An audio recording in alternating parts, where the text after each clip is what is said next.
We make a lot of fun of the state of California on this show, you may have noticed, but we're not really joking. California matters, and not just because it's our biggest state. What happens there is, at some point, almost certain to happen where you live. Find a national trend that didn't begin in California. There may be some, there aren't many. So if you want to know the future, or if you want to prevent it, look west. California is a roadmap for the rest of us, and very often a warning. With that in mind, here's the bottom line on California. It's falling apart.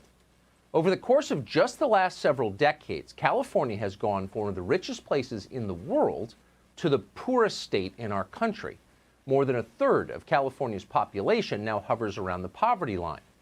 Even before over 4 million Californians were collecting food stamps. More than 150,000 people in California are homeless. They're everywhere. They're living on the streets, in parks, under overpasses, in tents on the sidewalk. Here's Los Angeles just last month.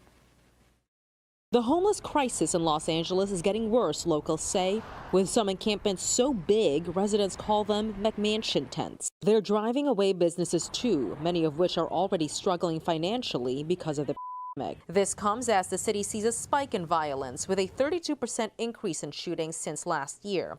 While police say financial stress from the pandemic is largely to blame, some criticize city leaders for once again being unable to control the issue. California didn't always look this way, even recently. This is a human tragedy. It wasn't caused by God or nature. It was caused by the selfishness and the stupidity of bad leaders and their bad policies. If these leaders were judged by their performance, what they do, no big city politician in the state of California would have a job tonight. They know that, so they're working hard to make certain they're not judged by those standards, rational standards. Instead, they inflame racial wounds to try to keep the population distracted and divided, to keep the attention away from them and their failures. Here, for example, is the shamefully incompetent mayor of Los Angeles, Eric Garcetti, just this summer. When I talked about killers, I said our collective burden here in this society is that we let black men and women die. I pointed at myself. We collectively have a choice of whether we will be those who heal or whether we will continue being the killers. Yeah. Whenever they start talking about collective responsibility, you know what they're really saying is, take the gaze away from me. It's not my fault. It turns out there are killers in his city. They're not collective, they're individuals. They're criminals. And there are a lot of them.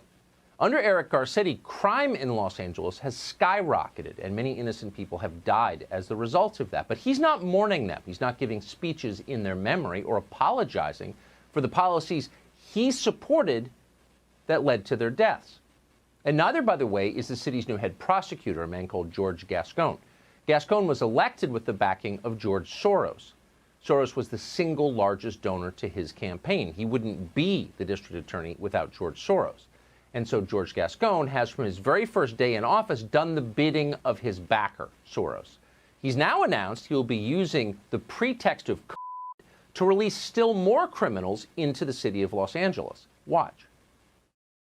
Do you have a plan of giving a priority in terms of vaccinations in the LA County correctional facilities? Well, I don't control the vaccination, but the plan that we do have is we're working to expeditiously release as many people as we can, especially those that have been proven to be at high risk, vulnerable people, and obviously people that are not a threat to society. So we are going to try to remove as many people from that confinement. Justice is really about public health and keeping our community safe. Oh, okay. So there's the Soros puppet giving us a lecture on what justice means.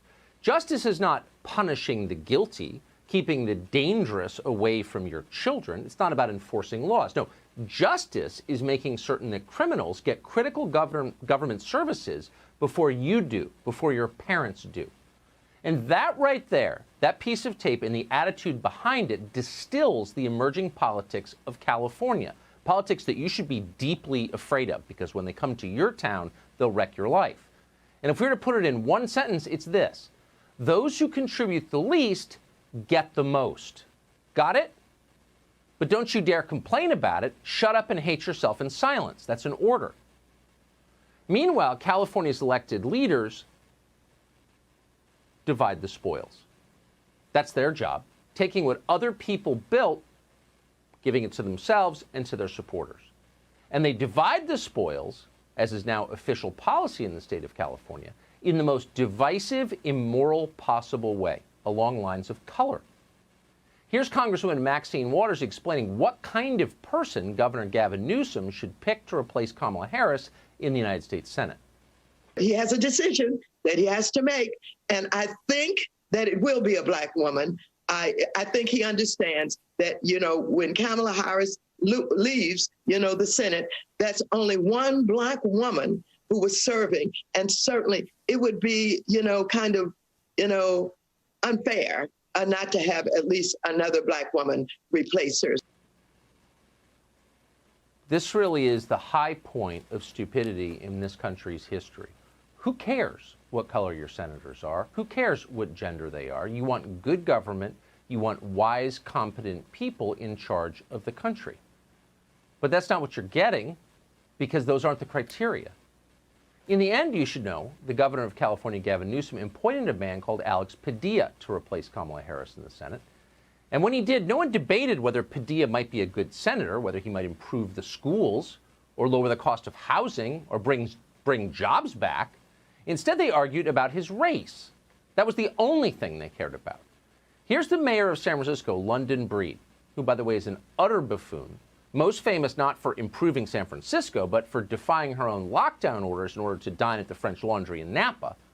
Here's that person explaining that Padilla is a bad choice because he's the wrong color.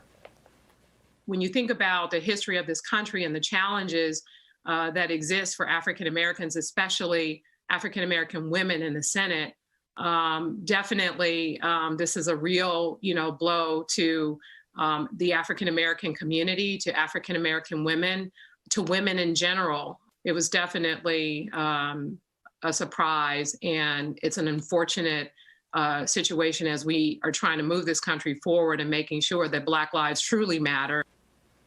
Okay, so you have been a terrible mayor. You have hurt the city, which, again, you did not build. You didn't make San Francisco an impressive place that people wanted to move to. You made it worse. So you have disqualified yourself from any comment on government ever for the rest of your life. That's the first thing. The second thing is the rest of us who sit by and let people say things like this on television without standing up and saying, whoa, whoa, whoa, wait a second. Color and gender are irrelevant to good government. Thinking that way is poison. We're not putting up with this garbage anymore. We're implicated in the destruction of the country if we sit back and let decisions get made along those lines. It's such a destructive sideshow. Meanwhile, the physical reality, the state of California, which is an actual place with tens of millions of actual people, 40 million, our most beautiful state, our most economically important state, falls apart. No one's paying any attention because they're debating the color of the new senator.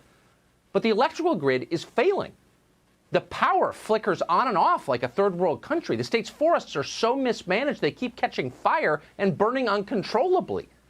Climate change isn't doing that. Bad management is doing that.